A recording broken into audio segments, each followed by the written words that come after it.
Welcome to the Lake Doctor podcast. I'm Susie Light, and with me is my co-host, the official lake nerd, Dr. Nate Bosch. You How always long am I laugh. going to have that title? Well, Nate, you own it. Okay, all right. I am definitely a lake nerd, so And that's a good thing for us. Yes, I am a scientist at the core and love talking about our lakes. We've got a big announcement we're making in this episode. We do, but we're going to save the actual announcement toward the end, but it is really a big announcement. With lots of zeros. Lots of zeros. Yeah. So, Nate, now we're in the second season, and one of the things that you have talked about this season is something called Lake RX. Yes. What is that? Well, before we get into that, we should mention to people, if they like the podcast, make sure that they're You're right. subscribing and they're commenting. And they you may put your questions in the comments. We will answer those questions. Please share the podcast sharing because it we too. want people to have this information because it all makes us better stewards of the water that's entrusted to us. Right. So let's get to your question then. Yep. So inspiration behind Lake RX. Wait, what is an RX? Okay, so RX would be shorthand for a prescription. Lake Doctor. Now the Lake Doctor's got a Lake RX, so a prescription for our lakes. Yes, but it's not just me, it's our whole team here at the Sure. Lilly Center with all of the research and the education that we've invested in with our wonderful team. We've realized that as we've learned about these lakes and we've learned about problems that exist in our lakes, we also have learned about what the most strategic solutions are. So there we have the prescription for how to make our lakes cleaner in the future. So what might some of those pills, if you will, be that you might prescribe for a lake? Yes. So to be clear, we're talking about custom, holistic improvements to our lakes. So not so much the pill like we might be accustomed to, a quick fix sort of a thing, but rather a holistic, how can we see these lakes be cleaner sustainably for the future? So individualized, because Center Lake in Warsaw is much different than Palestine Lake that is south of Warsaw. Right. Or Lake Wawasee, which is our largest natural lake in Indiana, or Lake Tippecanoe, which is our deepest natural lake. All of these lakes are going to have slightly different solutions, the best solutions to help make those lakes cleaner. And so the things that a clean lake has are things like clarity. What else? Yeah, so when we look at our lakes, and this would be true throughout the Midwestern United States and really throughout temperate lakes around the world, the problems are going to be too many nutrients that come into those lakes, which cause an overabundance of plant life. It could be aquatic macrophytes, which we call weeds when there's too many of them or not the right types. It could be algae, which are more technically known as phytoplankton. Some of those can be toxic algae. Like blue-green algae. Blue-green algae, Right. cyanobacteria. Those can cause problems for people and their pets. And so as we move these lake systems in an overly productive direction with too many nutrients, we're starting to get problems then. And so the lakes themselves and the communities around those lakes then start to suffer from some of those things. So some lakes might need to go on a weed diet, and other lakes may right. need to have other kinds of filtering systems put in place. Right. And we've learned in these podcasts that wetlands are the kidneys, right? Kidneys, not lungs. Yeah, they no, filter that's right. out stuff. Yes. So you're getting into some of those solutions. Wetlands we see as a big part of this for a number of our lakes, a big part of the prescription. Wetlands can intercept a lot of those nutrients before they get to the lakes. That's that kidney function of filtering. And so we see wetlands as a big part of this. We look at agricultural practices. Many of our lakes are in agricultural watersheds, so a lot of the water flowing into the lakes is coming through agricultural landscapes. And so partnering with those agricultural producers. They could have more profitability, better crop yields, and we have cleaner lakes downstream, a win-win there. We also look in the water, looking at the ecosystem and rebalancing the ecosystem, because we have things like zebra mussels, which are getting things out of whack in many of our lakes. We can look at how boating is in our lakes and have responsible boating. We can look at shoreline vegetation around our lakes, having more native plants. We can look in the communities around our lakes. We think of water literacy and some of our educational programs. We're continuing to do research into algae toxins themselves as well. So a whole suite of solutions going to be different and optimized from one lake to another, but we're really excited about what this will be able to do for our lakes. And you talked about the staff people that you have here at the Lilly Center. We know that it's not just you writing one prescription pad for a lake. You've got a whole bunch of people here working on that. But are you going to involve other community partners? Yes. As you move forward? Yeah. So the Lilly Center, we're just over 15 years of existence now, coming up to 20. And I think we've done an amazing job with research and educational pursuits, and that's taught us some things. The third area that we work in is collaboration, and that's with a lot of those partner organizations. But we want to invest even more of our resources into that collaborative sort of pillar of what we do at the Lilly Center. And Lake RX is a great vehicle for that, because when we look at doing something like agricultural practices or creating or revitalizing a wetland, that's work to be done with partner organizations. For example, Soil and Water Conservation District already work very carefully with a lot of our agricultural community.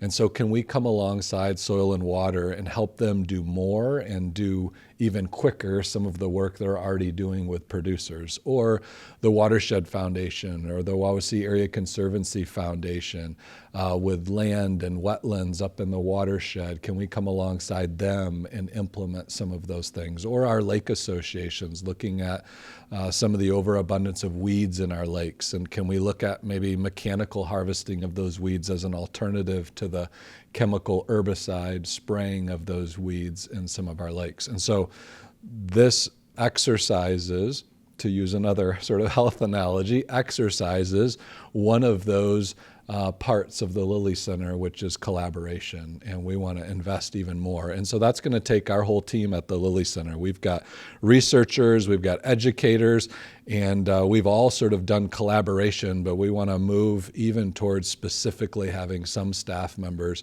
looking towards collaboration every day of the week that they're working here at the Lilly Center. And I think that part of that catalyst to get to the point of Lake RX was what?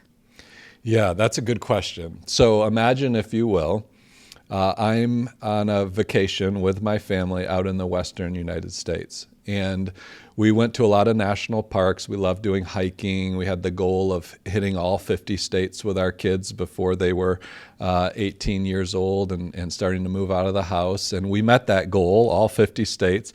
And when we went to Oregon, we went to Crater Lake. I know where that is. Yes.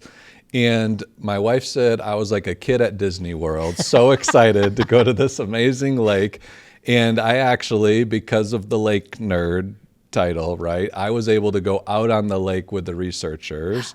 My wife, Amanda, and our kids, they did some other hiking things while I got to go out on the lake. And so I'm out on this most pristine, probably the most pristine lake in the United States, with these researchers, and we did a Secchi disc measurement. You remember what that is? That's that little white and black disc. And you lower it to see the clarity of the water. You see the clarity of the water. So the closest lake to us right here at the Lilly Center is Winona Lake. And in the summertime, that measurement might be 3 feet. For example, 3 feet of water clarity before you can no longer see that disc anymore down in the water.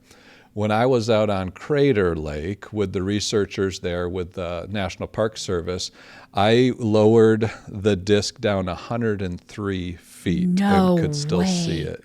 Yeah, and then just beyond that, then I lost sight. It was more that it was getting so far away I was losing sight with my own eyesight than it was a lack of clarity in the water. It was actually on a little crane with a winch system because it was just going and going. And I was like, how could I still see this?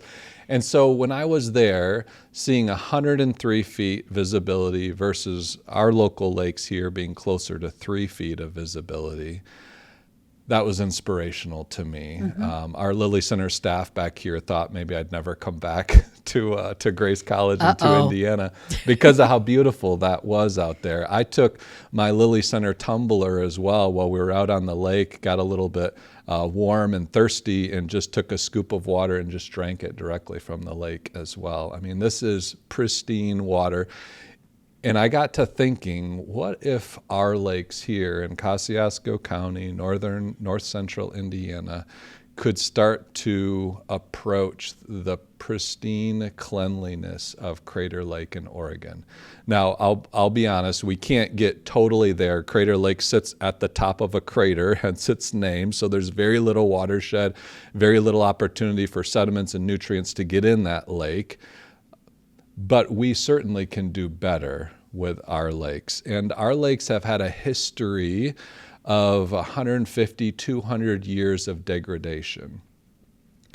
But rather than being content with us working on cleaning up our lakes over the next 150, 200 years to try to get back to that more historical clean state, what if we can speed that process up to maybe 15 or 20 years? And that's where this Lake RX concept started to come from. Let's push this process forward faster. We've got data going back in our county to 1875 where we can already start to piece together trends in a trajectory of how our lakes have gotten degraded. Let's now reverse those trends and start moving our lakes in a cleaner direction. And so that's what Lake RX is about. We know we can't do it alone, which is why we're working with partners on this and all sort of rowing in the same direction.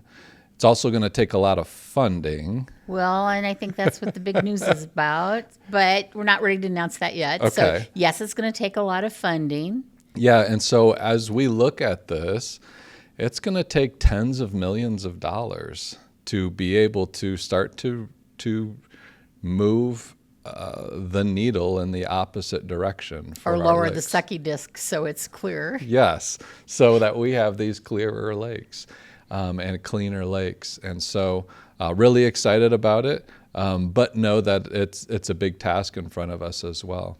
When you decided to move Lake RX forward, you had to have some strategy into what your steps were going to be. Right. Can you talk about some of the first steps you took? Yeah. So as we started thinking about this with some of our supporters, some of our partners, we started thinking, okay, this is going to be a huge endeavor. We're going to need to start somewhere. So let's start with a smaller effort with fewer lakes where we can start to build some momentum.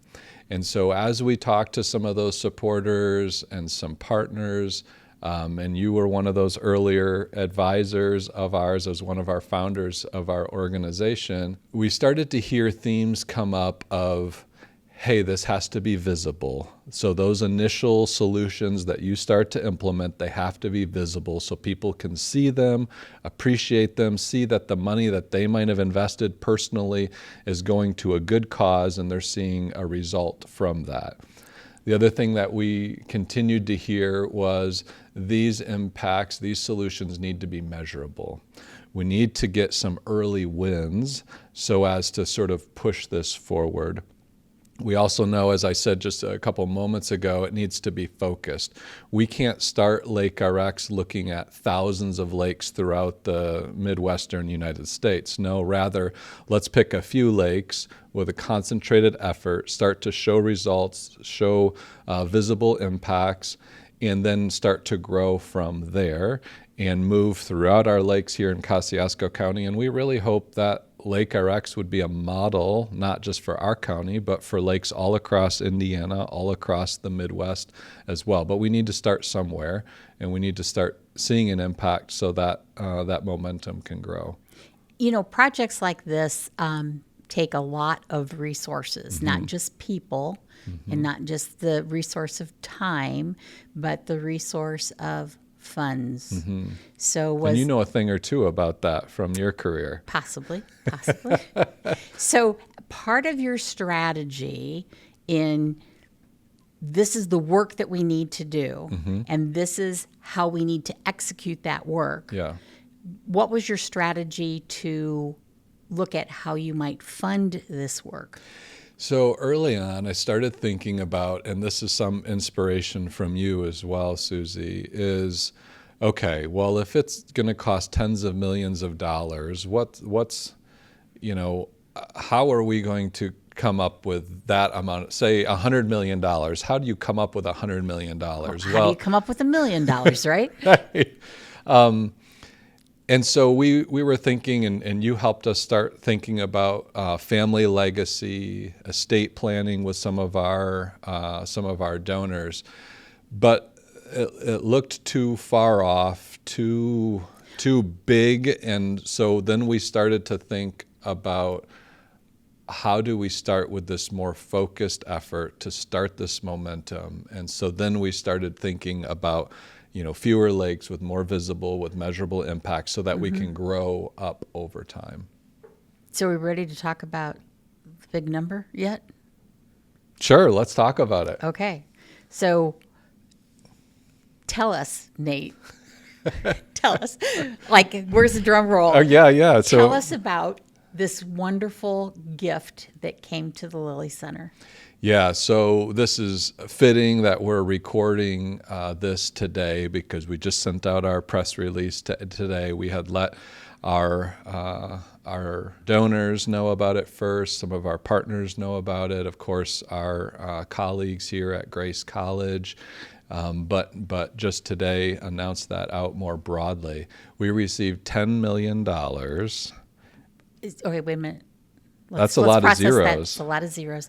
Yeah. A $10 million grant from Lilly Endowment here in Indiana.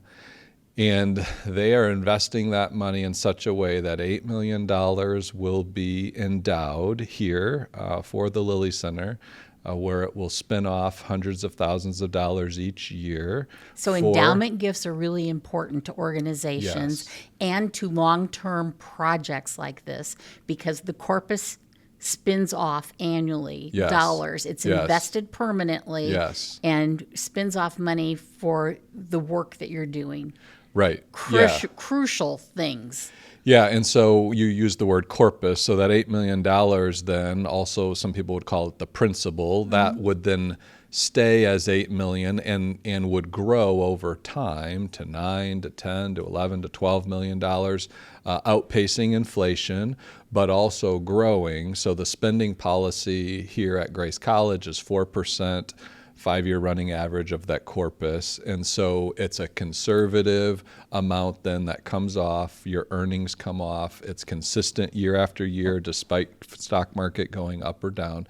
And so you're right, it creates sustainability. We know that this Lake RX project is not going to be completed in the next 3 or 4 or 5 years. It's going to take, like I had said before, it's going to take that 15 to 20 years, we hope, to have major impacts during that time. And so we need a funding mechanism that will continue to spin off those funds from the interest that's being earned on that endowment. So $8 million into endowment and $2 million to be spent over the next 5 years to kind of ramp up and create momentum for this project. That is so exciting.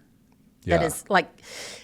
Oh, congratulations. Hooray for the Lilly Center and hooray for Lake RX. Yeah, we're very excited, feeling very blessed right now. Also a little overwhelmed because of that amount of money and that amount of responsibility to implement those funds. You know Lilly Endowment, you've worked with them over your career at the Community Foundation, and they are behind a lot of the best things that have happened in Indiana. And so there's an expectation there that we are going to be investing these funds and having a big impact in the communities around our lakes. And the beauty of this is it's replicable in other places. Yes. So you're focused on Kosciusko County, but what you have learned and what you're going to implement in Lake RX can be replicated in southern Indiana, Yes. in Michigan, in Ohio. Right.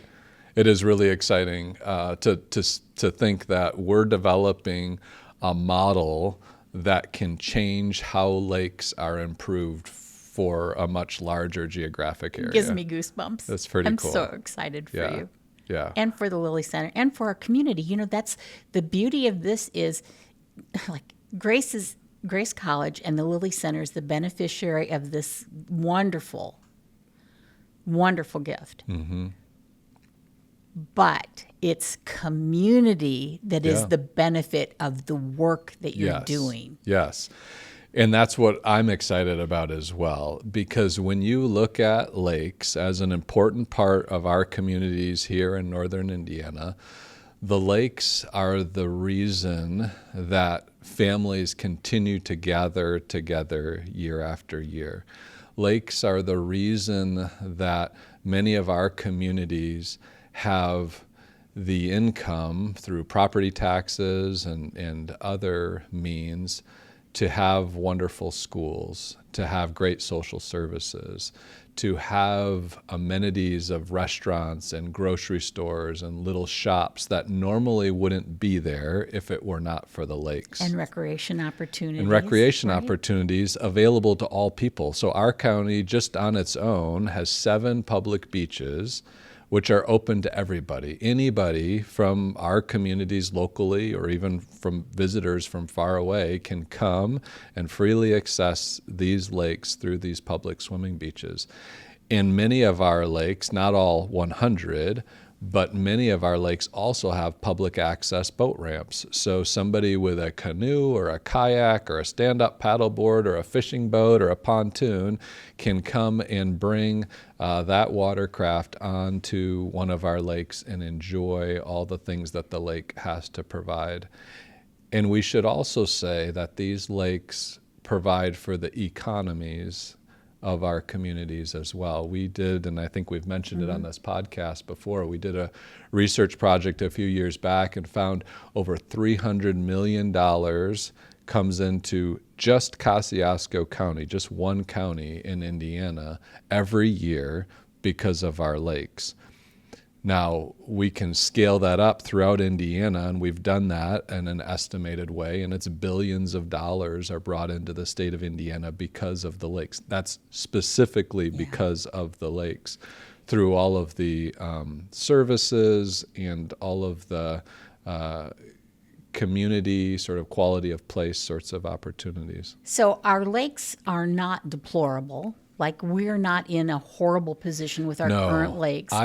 People often ask, how good or how bad are they? I would characterize our lakes, and there's variation within even the lakes just here in our county, but I would say they are good, but they could be better. That's good. And that's what we're going for, is the better. And things around the lake that help make them better are things like wetlands and taking precautionary measures so that you're not, if you move your boat from one lake to another lake, you're not dropping off invasive species into the next lake. Right. And Lake RX is going to help educate us about those things? Yeah, so there's going to be a number of projects that we will work with our partner organizations on. But there's also going to be some solutions that are going to be more communication solutions where we're going to be empowering our lake residents, our community members, our visitors to more responsibly interact with our lakes. Those would be things like responsible boating, like I mentioned a little bit before, right? With how to use boats on our lakes so that we're not contributing to some of the problems, but instead we're contributing to a cleaner lake in the future. It could also be things like looking at vegetation around the lakes, which I think I also mentioned, looking at native vegetation, which is going to have deep root systems and help intercept excess nutrients as they come towards the lake off the land, but also as waves come from the lake towards the land, that vegetation can help intercept some of that wave energy and hold on to the soils and keep nutrients and sediments from coming in that way too. We might even have a couple of podcasts about that, mightn't we? I think we have. I think folks can look back at the library now of episodes that we've accumulated. And if somebody wanted to look at the research about the economic study that you did, where would they find that? Yeah, so that would be on our website, lakes.grace.edu, and there's a research tab there. And if you click on that, you can see some of our original research publications, and you can see boating study. You can see we've done some work on vegetation in our lakes, of course, algae toxins, as we've talked about, but our research is all there freely to the public, as well as we come out with annual publication called Beneath the Surface, which has all of our summer lake data and also the stream data that we collect. And if somebody wanted to get more information, how would they do that? Well, if you want even more information than that and you want to stay even more up to date, then our e-newsletter would be the best mechanism for that. So sign up for our monthly e-newsletter, and we'll keep you apprised as to all of the Lake RX developments and what new projects and partnerships and things are we working on. Might we have a podcast about the work that Lake RX is doing in the future?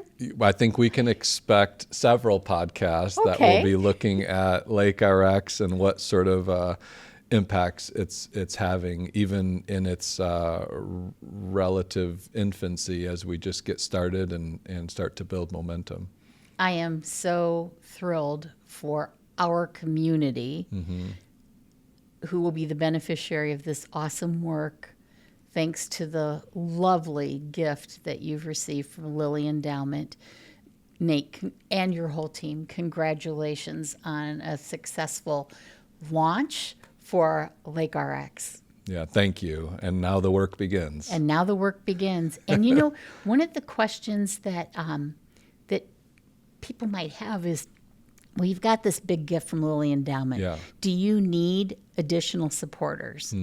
That's You a were good supposed question. to ask me that question. Yeah, I was. We had that on our Ask me on that our question, list. Nate. So what do you think, Susie? You spent your career in fundraising with the Community Foundation, talking to donors, talking to granting organizations. You were a granting organization yourself.